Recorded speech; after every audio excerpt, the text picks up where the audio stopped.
දැන් හොඳටම සුවයි. හොඳට වැඩ කරා ඊයේ පෙරේද අපි වැඩේ බලවන්කමක් තිබුණොත් ඉදිරියේදී මේ දාමු. ඔව් තාත්තෙන් කතා කරලා දාන්න ඕන. මොකද මේ එයා තමයි ගොඩක් සතුටු වුණ කෙනා. මොකද මේ ඊයේ පෙරේද වැඩේ ඉවර වෙලා මේව කරනකොට පස්සේ එයා මේ අමුතු ශක්තියක්. වෙන්දට කිසි වැඩක් කරන්නේ නැහැ. මට ගේ අස් කරලා දීලා ඔයා නිදා ගන්න තුව කියලා ගෙවල් අස් කරන ඔක්කොම කරනවා.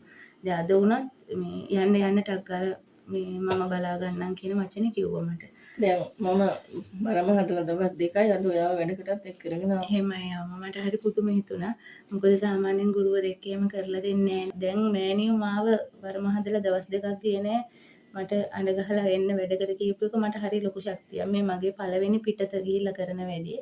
මේ මගේ ගුරුතුමා එක්ක ගුරු මෑණියෙක් යන්න ලැබිච්ච එක මගේ වාසනාවක්. මොකද මම තනියම ගියාට වැඩිය මට ඒක හරි අයියක්. ඉගෙන ගන්න එහෙම එක්කයි යන්නේ නැහැ නේ අම්මා කවුරුවත්. කවුරුත් තමන්ගේ සාත්‍රය වෙන කෙනෙකුට දෙන්නේ නැහැ. මට ඔක්කොම කියලා දෙන්නම් කිව්වා. ඒ වචනෙත් මට එදා ඇති. මම කිව්වා හරි පුදුම මිනිස්සෙක් කිව්වා. මම එහෙම කිව්වා. හරි මේ සෙන්සිටිව් ඇත්ත මට හරි දුකයි. මේ මගේ පිනකට හම්බ වෙලා තියෙන මගේ දේවතාවුන් වහන්සේලාට පින් දෙනවා. මම මට මෑණියෝ වගේ කෙනෙක් මුණ ගැස්සුවට තුන්න පඳුර මට මදි ඇත්තට.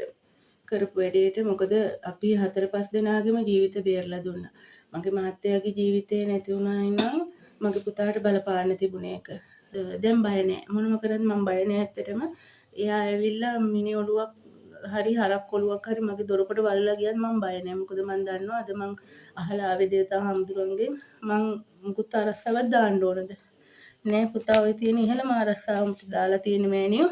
කැමති නම් අනේරක් විතරක් ඇඳලා යන්න හිත හොඳයි නම් හිත හොඳ වෙන්න නම් කියලා. ඉතින් මුකුත්ම ආරක්ෂාවක් ඕනේ නැහැ කිව්ව හින්දා මට බය නෑ ඇත්තටම. මං දැන් බය නෑ යාලා මොනම කරත් අම්මා. මොකද එයාලා කරපු දේවල් වලින් මට හොඳක් වුණා. ඒ හින්දා මොකද මගේ වරම හැදිලා මට ලෝක සත්‍යයට සිතක් කරන්න පුළුවන් විදිහට තව මට බල කරලා දීලා උදව් කරලා දීලා දැන් නැති දෙයක් අහගන්න ඕන වෙලේක පුතේ කතා කරන්න කියන ගුරුවරයෙක් නෑනේ අම්මා. ආඩම්බරකම් පෙන්නනවා මිසක් ගුරුවරයා මට කතා කරන්න බෑ කියලා වචනකින් බනින්න නැතුව එහෙම කරන ගුරුවරු නෑ අද මම මොකද අධ්‍යයකලා තියෙනවා දෙන්නේ 3 දෙනෙක්ගෙම. මුදල් නාස්ති නොවුනත් ගුරුවරුත් එක්ක කතා කරන්න ගිහිල්ලා හිත සෑහෙන්න කැඩිලා තිබුණා මගේ.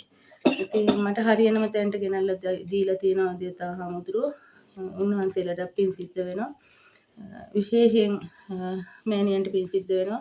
මෑණියන්ගේ මහත්යත් ඒ වගේ හරි අනුකම්පා සහගතව අපිට උමනා දේවල් හොයලා කරලා ගේන්න බැරි දේවල් ඒ සියල්ලම මහන්සි වෙලා කරනවා.